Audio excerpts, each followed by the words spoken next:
नमस्ते, मेरा नाम है निखिल और आप देखना शुरू कर चुके हैं दी लल्लन टॉप शो। थोड़ा याददाश्त पर जोर डालिए और सोचिए कि आखिरी बार ऐसा आपने कब देखा था जब तीन राज्यों की पुलिस आमने सामने हो। आखिरी बार आपने कब देखा था जब किसी आरोपी को गिरफ्तार करने आई पुलिस को बीच रास्ते में दूसरी पुलिस ने रोक दिया और तीसरी पुलिस ने पुलिस पर ही मुकदमा ठोक दिया। तीतर के आगे दो तीतर, तीतर के पीछे दो तीतर वाली बात को दोहराएं तो पुलिस के आगे दो पुलिस, पुलिस के पीछे दो पुलिस, यही वाला हाल था। किसी फिल्म के डायरेक्टर के दिमाग में ऐसी कल्पना नहीं आई होगी जैसी आज दिल्ली, पंजाब और हरियाणा पुलिस के बीच स्थिति देखने को मिली।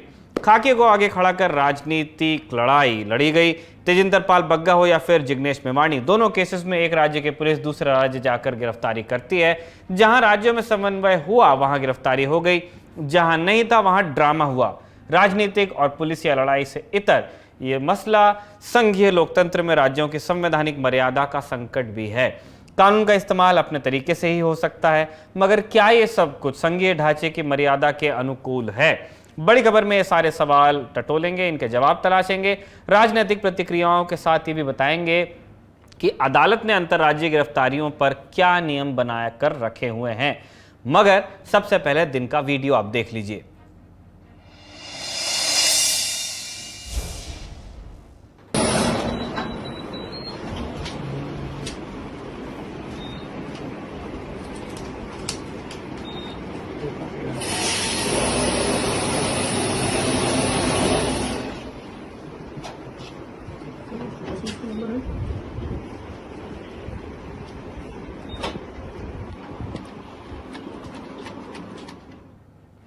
वीडियो में जो दिख रहा है उसे हमारे यहाँ पैसों का अंबार कहते हैं, लेकिन आपके यहाँ इसे क्या कहते हैं? कटल तो नहीं कहते हैं। खैर, जो भी कहते हैं, लेकिन एक बात जो सच है वो ये है कि पैसा बोलता है। इस बार पैसा बोला है झारखंड की राजधानी रांची में। यहाँ वीडियो में दिखाई दे रहा है बिस्तर पर फैला नोटों का पहाड़।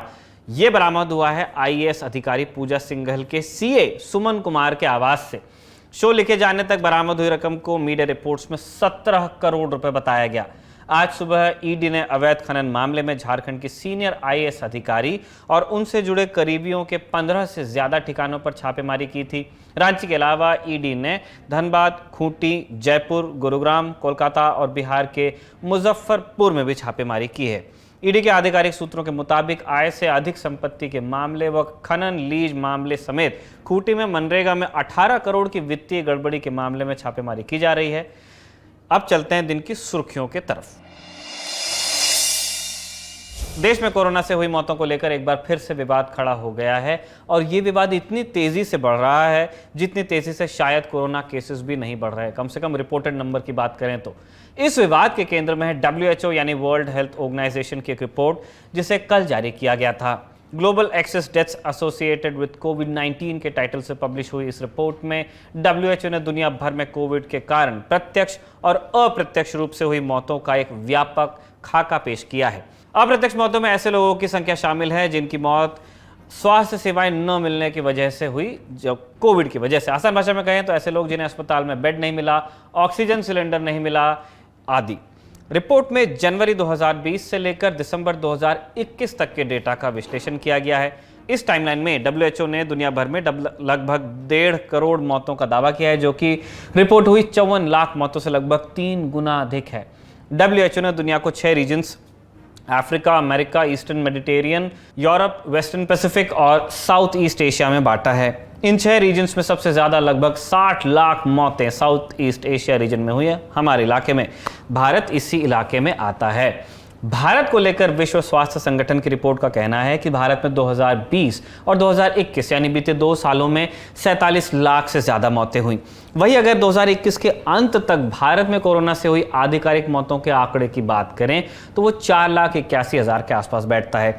यानी WHO कोरोना से मौतों के जिस आंकड़े की बात कर रहा है वो आधिकारिक आंकड़े से लगभग 10 गुना ज्यादा है। WHO ने कोविड से साल 2020 में 8,30,000 और 2021 में 39 लाख से ज्यादा मौतों का दावा किया है। दावा है, ये प्रोजेक्शन है उनका, जबकि आधिकारिक आंकड़ा क्रमशः 1.5 लाख और 3,32,000 है। ध्यान देने वाली बात यह है कि WHO का ये डेटा तब आया है जब कुछ ही दिन पहले केंद्र सरकार ने साल 2020 की सिविल रजिस्ट्रेशन सिस्टम की रिपोर्ट जारी की थी। इसमें 2020 में 81,11,000 मौतों की जानकारी दी गई थी। यह आंकड़ा 2019 की तुलना में 4,75,000 ज्यादा था।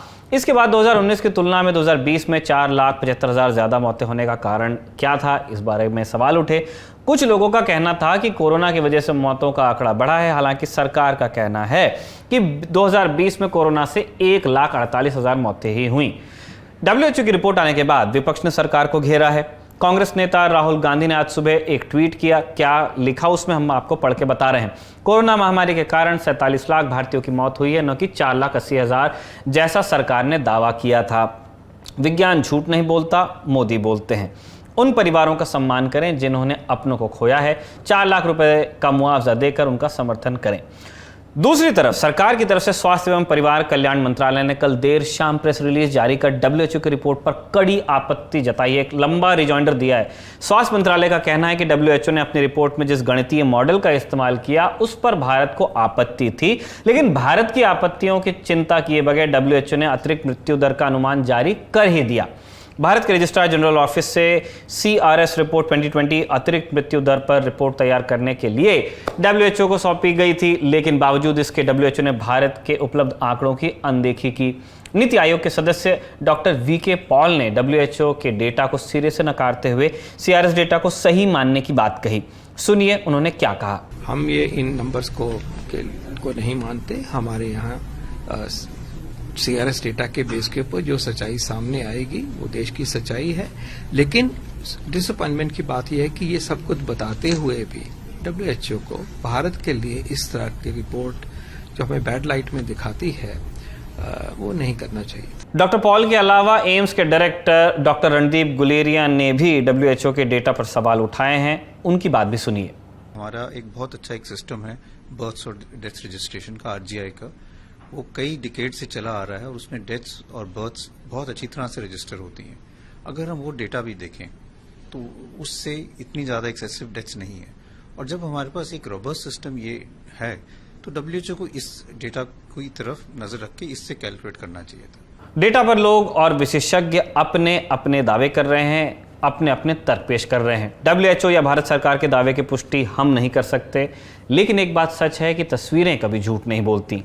कोरोना की दूसरी लहर के दौरान हम सब ने अपने आसपास या अपनों को अस्पताल में बिस्तर, ऑक्सीजन के लिए संघर्ष करते देखा था। जिन लोगों ने मेडिकल सिस्टम से हार कर जान गंवाई थी, उनमें से कई लोगों को शमशान में अंतिम विदाई तक नसीब नहीं हुई थी। गंगा नदी में तैरती लाशें सब ने देखी थी और सिस्टम महज मूक दर्शक बना रहा था। अगली सुर्खी का संबंध है वाराणसी से, जहां पर एक गुट ने ज्ञानवापी मस्जिद के बाहर जमकर नारेबाजी की। इस नारेबाजी के विरोध में दूसरे गुट ने भी नारेबाजी कर दी। दोनों गुटों की नारेबाजी के पीछे का कारण है ज्ञानवापी मस्जिद में हुआ एक सर्वे। एक गुट सर्वे के विरोध में था तो दूसरा समर्थन में। दरअसल वाराणसी की एक स्थानीय अदालत ने ज्ञानवापी मस्जिद और श्रृंगार गौरी मंदिर विवाद में आज सर्वे के लिए आदेश दिया था। इस सर्वे में अदालत ने उस क्षेत्र की वीडियोग्राफी करने का आदेश दिया था जिस जगह पर मां श्रृंगार गौरी की मूर्ति है। ज्ञानवापी मस्जिद प्रबंधन समिति ने मस्जिद परिसर के अंदर वीडियोग्राफी का विरोध किया था और शांतिपूर्ण प्रदर्शन करने की बात पहले ही कह दी थी। आज जुमे का दिन था और जुमे की नमाज के बाद वीडियोग्राफी होनी थी, लेकिन जैसे ही टीम मस्जिद के गेट पर पहुंची तो मौके पर मौजूद भीड़ ने नारेबाजी कर विरोध शुरू कर दिया। इस दौरान मौके पर भारी संख्या में पुलिस बल भी तैनात रहा और समय रहते हुए प्रशासन ने हालात पर काबू पा लिया। वीडियोग्राफी का तय समय आज दोपहर 3 बजे था, लेकिन हंगामे के कारण वीडियोग्राफी 1 घंटे की देरी यानी 4 बजे शुरू हो पाई। शो लिखे जाने तक वीडियोग्राफी जारी थी। दरअसल अगस्त 2021 में याचिकाकर्ताओं के एक समूह ने वाराणसी की स्थानीय अदालत में श्रृंगार गौरी मंदिर में रोजाना पूजा और दूसरी मांगों को लेकर एक मुकदमा दर्ज कराया। मामले में सिविल जज सीनियर डिवीजन की अदालत ने 8 अप्रैल को अजय मिश्रा को कोर्ट कमिश्नर नियुक्त करते हुए कमीशन और वीडियोग्राफी की कार्रवाई करने की अनुमति दी थी।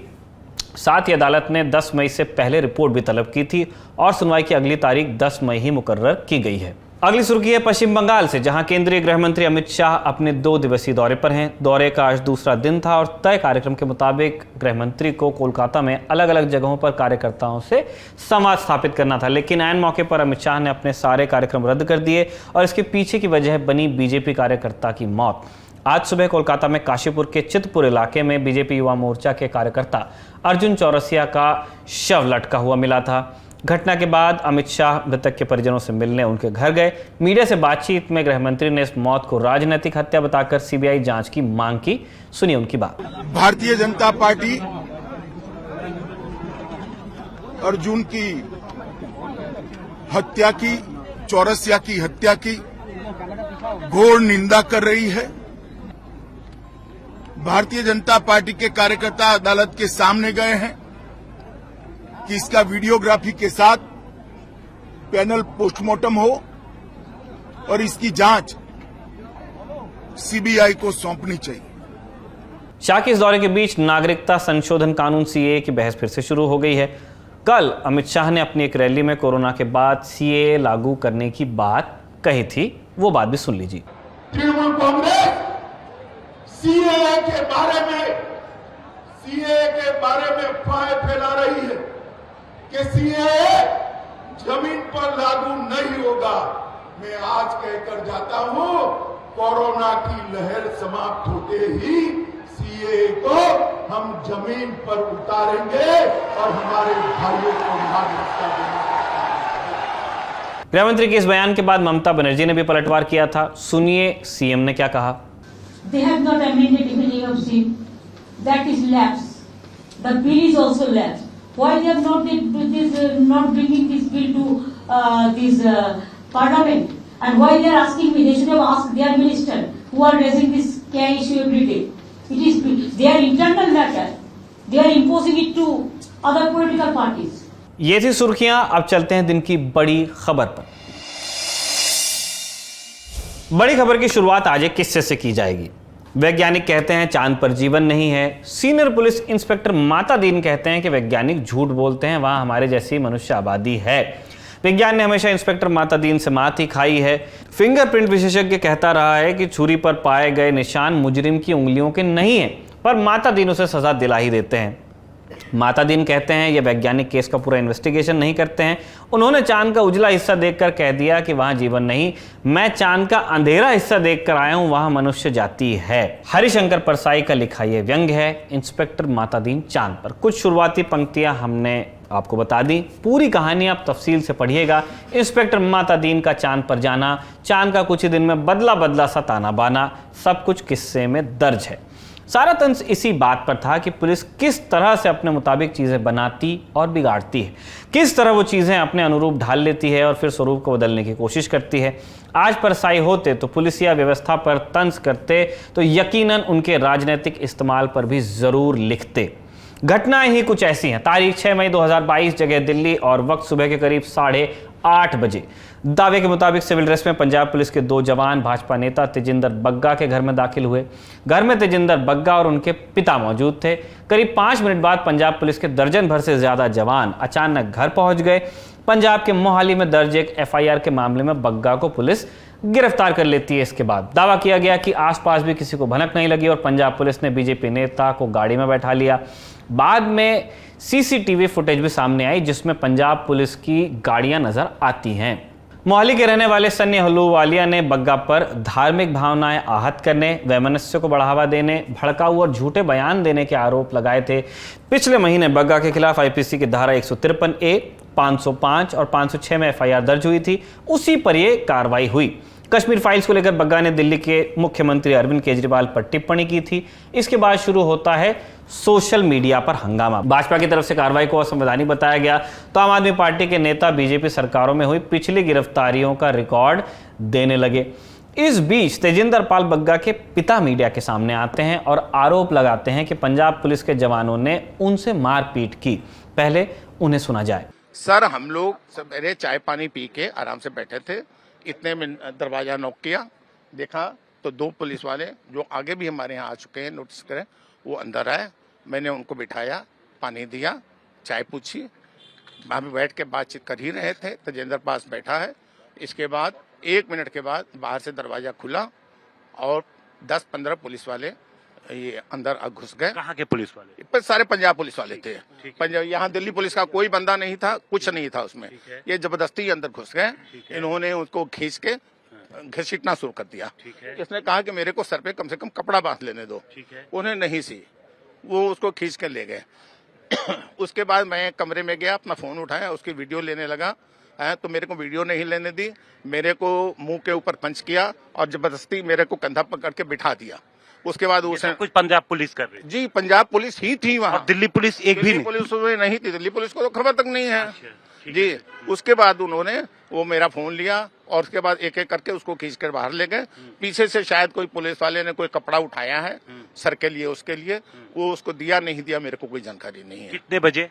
ये लगभग 8:30 से 8:45 बजे की बात है। कुछ बताया उन्होंने? कुछ नहीं, कुछ भी नहीं। कुछ नहीं, इन बातचीत नहीं की, बस पकड़ा घसीटा और ले गया। बग्गा के पिता ने पहले आरोप लगाए, फिर दिल्ली पुलिस के दर पर पहुंच गए। जनकपुरी थाने में उन्होंने आरोप लगाया कि उनके बेटे का अपहरण किया गया है, बेटे को राजनीतिक साजिश का शिकार बनाया गया। सुबह के करीब 10:30 बजे तक पंजाब पुलिस का भी वर्जन आ जाता है। उनकी तरफ से बताया गया कि तेजिंदर बग्गा को गिरफ्तार किया गया है, कल उन्हें पंजाब पुलिस मोहाली कोर्ट में पेश कर देगी, मगर तब तक दिल्ली पुलिस हरकत में आ चुकी थी। दिल्ली पुलिस ने पंजाब पुलिस के जवानों के खिलाफ आईपीसी की धारा 452, 365, 342, 392, 295/34 के तहत अपहरण का मामला दर्ज कर लिया था। इसके बाद दिल्ली पुलिस ने हरियाणा पुलिस से संपर्क कर मदद भी मांग ली। बीजेपी नेता के अपहरण पर एफआईआर हरियाणा पुलिस के साथ शेयर की गई। मकसद था तेजिंदर बग्गा को अपने साथ ले जा रही पंजाब पुलिस को रोकना। दूसरी तरफ दिल्ली पुलिस की टीम भी आनन फानन में हरियाणा रवाना हो गई। इसके बाद हरियाणा पुलिस ने पंजाब पुलिस के काफिले को कुरुक्षेत्र में रोक लिया। कुरुक्षेत्र पुलिस की क्राइम ब्रांच तेजिंदर बग्गा और पंजाब पुलिस को अपने साथ पीपली थाने ले गई। थाने में क्राइम ब्रांच ने पंजाब पुलिस से पूछताछ शुरू कर दी। मामला इसके बाद दिलचस्प हो गया था। एक राज्य की पुलिस दूसरे राज्य की पुलिस से पूछताछ कर रही थी। क्रिकेट मैच की तरह का रोमांच बनने लगा। तेजिंदर बग्गा को दिल्ली से मोहाली के रास्ते पर लेकर निकली पंजाब पुलिस की गाड़ी कुरुक्षेत्र में रुकी हुई थी। इस दौरान पंजाब पुलिस के कुछ जवानों को दिल्ली पुलिस ने भी रोक लिया। अब पंजाब पुलिस के आला अधिकारी भी हरकत में आए। पंजाब पुलिस के आला अफसर कुरुक्षेत्र की तरफ रवाना हुए। हरियाणा पुलिस के साथ गिरफ्तारी से जुड़ी डिटेल्स उन्होंने शेयर की। ठीक वही वक्त था जब पंजाब पुलिस ने दिल्ली पुलिस की तरफ से दर्ज की गई एफआईआर के खिलाफ हाई कोर्ट जाने का फैसला किया। करीब 3 घंटे 45 मिनट तक कुरुक्षेत्र में तेजिंदर बग्गा की गिरफ्तारी को लेकर महाभारत छिड़ी रही, यानी बग्गा मोहाली जाएंगे या फिर दिल्ली, यह तय होता रहा। शाम 4 बजे तस्वीर साफ हुई। हरियाणा पुलिस ने तेजिंदर बग्गा की कस्टडी आखिरकार दिल्ली पुलिस को सौंप दी और दिल्ली पुलिस ही उन्हें कुरुक्षेत्र से वापस दिल्ली में मजिस्ट्रेट के यहाँ पेशी होगी और फिर शायद घर छोड़ दिया जाएगा बग्गा को। इस पूरे घटनाक्रम में 3 राज्यों की पुलिस की नाक दांव पर लग गई, मगर खाकी से ज्यादा यहां खेल खादी का था। बीजेपी ने आम आदमी पार्टी के दफ्तर के बाहर प्रदर्शन किया तो राजनीतिक बयानबाजी खूब हुई। पहले भाजपा के आरोप और फिर आम आदमी पार्टी के स्पष्टीकरण को सुन लिया जाए। दिल्ली पुलिस ने बताया कि पंजाब पुलिस ने कोई जानकारी, कोई प्रायर इंफॉर्मेशन नहीं दी है और जिस तरह से बग्गा को गुंडागर्दी करते हुए पंजाब पुलिस के लोग आए और उनको गिरफ्तार किया, उनको किडनैप किया, उनके साथ, उनके पिताजी के साथ मारपीट की, उनके मुंह में कपड़ा ठूस दिया और बग्गा को पगड़ी तक नहीं पहनने दी। ये शर्मनाक काम जो केजरीवाल के इशारे पर हो रहा है, इसके खिलाफ बग्गा जी के पिताजी ने पंजाब पुलिस के खिलाफ कंप्लेंट दर्ज कराई है। हमारा संघर्ष केजरीवाल की तानाशाही गुंडागर्दी पर के खिलाफ सड़कों पर जारी रहेगा।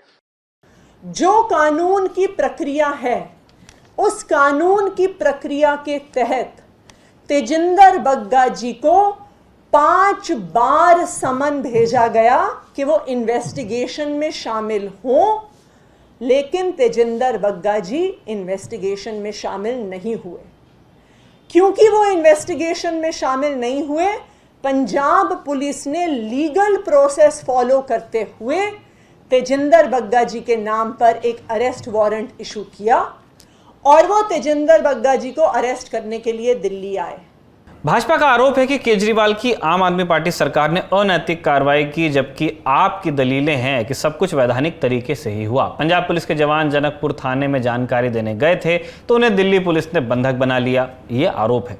राजनीतिक आक्षेप से इतर सवाल नियम और कानून का है कि आखिर ऐसे मामलों में कानून क्या कहता है, 2 राज्यों की पुलिस कैसे काम करती है। सुनिए यूपी के पूर्व डीजीपी विक्रम सिंह से। अगर जो अपराध लिखा हुआ है वो 7 साल से ज्यादा के सजा का है या 7 साल से कम का है, अगर 7 साल से ज्यादा का है तो आप गिरफ्तार कहीं भी कर सकते हैं, और 7 साल से कम का है तो आरोपी को जमानत लेना और देना ये आपका कर्तव्य बन जाता है। तो पहला अंतर ये है कि 7 साल से ऊपर की सजा का अपराध है उसका है। अब आप कहते हैं कि आपको जाकर के गिरफ्तार करना, मतलब मेरठ में एक अपराध पंजीकृत हुआ, ये पंजाब का ही केस ले लें, पंजाब का ही केस अगर पंजीकृत हुआ है, 7 साल से ज्यादा का है, गिरफ्तारी दिल्ली से होनी है, बिल्कुल कर सकते हैं, लेकिन उसके 2 नियम का जरा सावधानी से बरतें। नियम नंबर 1, कोशिश कीजिए कि जो संबंधित थाना जहां से आप गिरफ्तार कर रहे हैं उनको सूचना दे दें, लेकिन आप समझते हैं सूचना देने के समय में वो पलायित हो जाएगा। आप इस तथ्य को अपनी केस डायरी में अंकित करके जाके गिरफ्तार कर सकते हैं, लेकिन प्रस्थान करने से पहले फिर संबंधित थाने को, अब कोई चूक नहीं है, अब आपको संबंधित थाने को आपको सूचित करना होगा, एक काम। दूसरी चीज, अगर संबंधित न्यायालय 80 किलोमीटर की परिधि के अंदर है तो आपको थाने ले जा सकते हैं, अन्यथा आपको संबंधित इस वर्तमान प्रकरण न्यायालय से ले जाके ट्रांजिट रिमांड भी लेना होगा, क्योंकि आपकी यात्रा बहुत लंबी है, 80 किलोमीटर से ज्यादा है, इसलिए आपको 2 काम करने होंगे। गिरफ्तार आप कर सकते हैं, आपका अधिकार है, लेकिन गिरफ्तारी के बाद संबंधित थाने, मान लीजिए थाना पार्लियामेंट स्ट्रीट है तो पार्लियामेंट स्ट्रीट जाकर के आपको सूचना देने की, ये नहीं कि मोबाइल पे आपने SMS कर दिया ना, आपको उनको सूचना जाके देनी होगी। तो पहले करें, पहले नहीं कर पाए कि वो पलायित हो जाएगा, आपको जाके देना होगा। नंबर 2, अगर न्यायालय आपका 80 किलोमीटर से दूर है, जो कि है, तो संबंधित न्यायालय से जाके ट्रांजिट रिमांड कि हम इसको पार्लियामेंट स्ट्रीट क्षेत्र से हम अपने यहाँ ले जा रहे हैं, मान लीजिए अंबाला ले जा रहे हैं या हम फिल्लौर ले जा रहे हैं, कहीं ले जा रहे हैं, तो 2 प्रक्रिया आपको पूरी करनी चाहिए। 2 प्रक्रिया आपने पूरी नहीं की, इसलिए जो डिटेंशन है वो इलीगल डिटेंशन है, रॉन्गफुल रेस्ट्रेंट और कन्फाइनमेंट है। सारी गरारी नियम को मानने या न मानने पर ही फंसी हुई है। हमें लगता है कि इस पर कानून और नियम को जरा और विस्तार से समझने की जरूरत है। अंतर्राज्यीय और जबरिया होने वाली गिरफ्तारियों पर जनवरी 2020 में सर्वोच्च न्यायालय ने तल्ख टिप्पणी करते हुए विस्तृत आदेश दिया था। पुलिस अधिकारियों की ओर से होने वाली अनियमितताओं के मद्देनजर जस्टिस एस मुरलीधर और जस्टिस तलवंत सिंह की खंडपीठ ने कहा, इस तरह की प्रथा स्पष्ट रूप से पुलिस नियमावली के विपरीत है और यदि इस तरह की कार्रवाई अनियंत्रित हो जाती है तो ये पुलिस बल द्वारा अराजकता को अनदेखा करने के जैसा होगा। कानून के शासन द्वारा शासित देश में ये अस्वीकार्य है। एक मामले की सुनवाई करते हुए दिल्ली उच्च न्यायालय ने ऐसे मामलों में न्यायालय द्वारा गठित समिति द्वारा प्रस्तावित सिफारिशों को लागू करने का आदेश दिया था। रिटायर्ड जस्टिस SP गर्ग और रिटायर्ड IPS अधिकारी कमलजीत देओल की कमेटी बनाई थी। कमेटी ने कुछ दिशा निर्देश सुझाए थे जो CRPC की धारा 48, 77, 79 और 80 पर आधारित थे। उस पर अमल होता तो आज जो हुआ शायद उसकी नौबत न आती। क्या थे वो दिशा निर्देश, आइए एक एक करके जानें। पहला निर्देश, पुलिस अधिकारी को मामला सौंपे जाने के बाद जांच करने के लिए राज्य क्षेत्र से बाहर जाने के लिए लिखित में या फोन पर उच्च अधिकारियों की अनुमति लेनी होगी। दूसरा बिंदु, ऐसे मामलों में जब पुलिस अधिकारी गिरफ्तारी करने का फैसला करता है तो उसे तथ्यों को दर्ज करना होगा, लिखित रूप में कारणों को दर्ज करना होगा। इस संतुष्टि का खुलासा भी करना होगा कि गिरफ्तारी जांच के उद्देश्य के लिए आवश्यक है। तीसरा बिंदु, पुलिस को CRPC की धारा 78 और 79 के तहत गिरफ्तारी, तलाशी वारंट की मांग करने के लिए क्षेत्राधिकार मैजिस्ट्रेट से संपर्क करना होगा, सिवाय ऐसे मामलों को छोड़कर जब आरोपी के भाग जाने या सबूत के गायब होने की संभावना लगे। चौथा बिंदु, राज्य से बाहर जाने से पहले पुलिस अधिकारी को अपने पुलिस स्टेशन की दैनिक डायरी में एक विस्तृत डिपार्चर एंट्री बनानी होगी। इस पे उनके साथ आने वाले पुलिस अधिकारियों और निजी व्यक्तियों के ब्यौरे होने चाहिए, वाहन संख्या, आने का उद्देश्य, प्रस्थान का समय और तारीख, सब कुछ डिटेल में दर्ज करना अनिवार्य होगा। अगला बिंदु, यदि संभावित गिरफ्तारी महिला की होने वाली है तो एक महिला पुलिस अधिकारी को टीम का हिस्सा बनाया जाना पड़ेगा। अगला बिंदु, पुलिस अधिकारी अपने साथ पहचान पत्र अवश्य ले जाएंगे। टीम में सभी पुलिस अधिकारी वर्दी में होने चाहिए, वर्दी पर उनका नाम भी होना चाहिए। अगला बिंदु, दूसरे राज्य का दौरा करने से पहले पुलिस अधिकारी को उस स्थानीय पुलिस स्टेशन से संपर्क स्थापित करने का प्रयास करना चाहिए जिसके अधिकार क्षेत्र में वो जांच या गिरफ्तारी करने जा रही है। उसे अपने साथ FIR और बाकी दस्तावेजों की प्रतियां राज्य की भाषा में ले जानी चाहिए। हिंदी चलती है तो हिंदी, इंग्लिश चलती है तो इंग्लिश, मराठी चलती है मराठी। अगला बिंदु, दूसरे राज्य में गिरफ्तारी वाले जगह पर पहुंचने के बाद सबसे पहले पुलिस विभाग जो बाहर से आए उसे संबंधित पुलिस थाने को से संपर्क करना होगा और सहायता मांगनी होगी। स्थानीय SHO सभी कानूनी सहायता देंगे, ऐसा भी लिखा हुआ है नियमों में। ये काम फोन या मैसेज पर नहीं होगा, बल्कि इसके लिए सशरीर उस थाने में जाना होगा दूसरे राज्य की पुलिस को। अगला बिंदु, गिरफ्तार व्यक्ति को राज्य से बाहर ले जाने से पहले अपने वकील से परामर्श करने का अवसर मिलना चाहिए। अगला बिंदु, वापस लौटते समय पुलिस अधिकारी को स्थानीय पुलिस स्टेशन का दौरा करना चाहिए। राज्य से बाहर गिरफ्तार आरोपी को ले जाने से पहले उसके नाम और पते को रोज नामचे में दर्ज करना होगा। पीड़ित का भी नाम बताना होगा। 11वां बिंदु, वापस अपने राज्य के पुलिस थाने में पहुंचने पर पुलिस अधिकारी को डेली डायरी में उसके द्वारा की गई जांच, गिरफ्तार व्यक्ति और बरामद वस्तुओं को इंगित करना चाहिए। वो अपने वरिष्ठ पुलिस अधिकारियों, संबंधित एसएचओ को भी तुरंत इसकी सूचना देवें। वरिष्ठ पुलिस अधिकारी व्यक्तिगत रूप में ऐसी जांच की निगरानी करेंगे। इसके अलावा एक और महत्वपूर्ण बात, गिरफ्तार आरोपी को नजदीकी मैजिस्ट्रेट के समक्ष पेश करने के बाद ट्रांजिट रिमांड लेने की कोशिश की जानी चाहिए। अन्यथा सीआरपीसी की धारा 56, 57 का उल्लंघन किए बिना क्षेत्राधिकार वाले मैजिस्ट्रेट के सामने 24 घंटों के भीतर पेश करना होगा। अब सवाल है दोनों पक्षों से, ध्यान से सुनिएगा, क्या पंजाब पुलिस ने इन सारे नियमों का पालन किया? क्या कोर्ट से पंजाब पुलिस ने ट्रांजिट रिमांड लेने की कोशिश की? क्या दिल्ली पुलिस ने पंजाब पुलिस की मदद की? अगर दिल्ली पुलिस की तरफ से अपहरण के आरोप पर कार्रवाई हुई तो केवल अपहरण किए गए व्यक्ति को क्यों छुड़ाया गया? अपहरणकर्ता को क्यों नहीं पकड़ा गया? सवाल हरियाणा पुलिस से भी है। हरियाणा पुलिस ने यह कैसे तय किया कि दिल्ली पुलिस सच बोल रही है और पंजाब पुलिस झूठी है? सवाल कई हैं और शायद इन सवालों के जवाब पुलिस की खाकी के पास नहीं है। हाँ, नेताओं की खादी जवाब दे सकती है, मगर वो देगी नहीं। राजनीतिक द्वेष में ही कुमार विश्वास के खिलाफ मुकदमा हुआ। कांग्रेस नेता अलका लांबा के साथ भी ऐसा ही हुआ। गुजरात के विधायक जिग्नेश मेवानी को भी असम से आकर पुलिस ने इसी तरह के राजनीतिक द्वेष से प्रेरित होकर गिरफ्तार किया और कोर्ट में उसे लताड़ भी लगाई जाती है। यह आपने देखा। हो ना हो भविष्य में ये सारे प्रकरण भारतीय राजनीतिक लड़ाई में कार्यपालिका के दुरुपयोग के तौर पर याद किए जाएंगे। अब उम्मीद के तौर पर सबकी निगाहें पंजाब हाईकोर्ट की तरफ हैं। मामला वहां पहुंच चुका है। शनिवार को अगली सुनवाई होगी, शायद वहीं से कोई निर्णायक दिशा मिल जाए। यह था हमारा बड़ी खबर सेगमेंट। आखिर में अब कू की राय। आज हमने कू पर पूछा था कि क्या सभी आईएएस अधिकारियों की संपत्ति की जांच होनी चाहिए। हाँ में जवाब दिया है 98% लोगों ने, ना में जवाब दिया है 2% लोगों ने।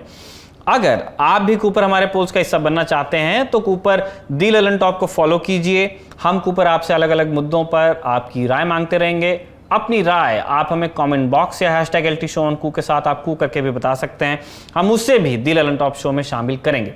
चलते चलते एक जरूरी सूचना आपको दे दें। आपकी पसंदीदा मैगजीन इंडिया टुडे हिंदी का नया अंक प्रकाशित हो चुका है। इस बार के अंक में विस्तार से समझाया गया है कि आखिर देश में बिजली संकट कैसे पैदा हुआ, इसके पीछे की वजह क्या थी और वो क्या नीतियां थी जो आपके घर की बिजली गायब कर गईं। अपनी प्रति जल्द जाकर खरीदिए। मैगजीन्स आप खरीदेंगे तभी मैगजीन्स छापी जाएंगी जिनमें बहुत विस्तृत रिपोर्ट्स छपा करती हैं। यह था आज का दी ललन टॉप शो।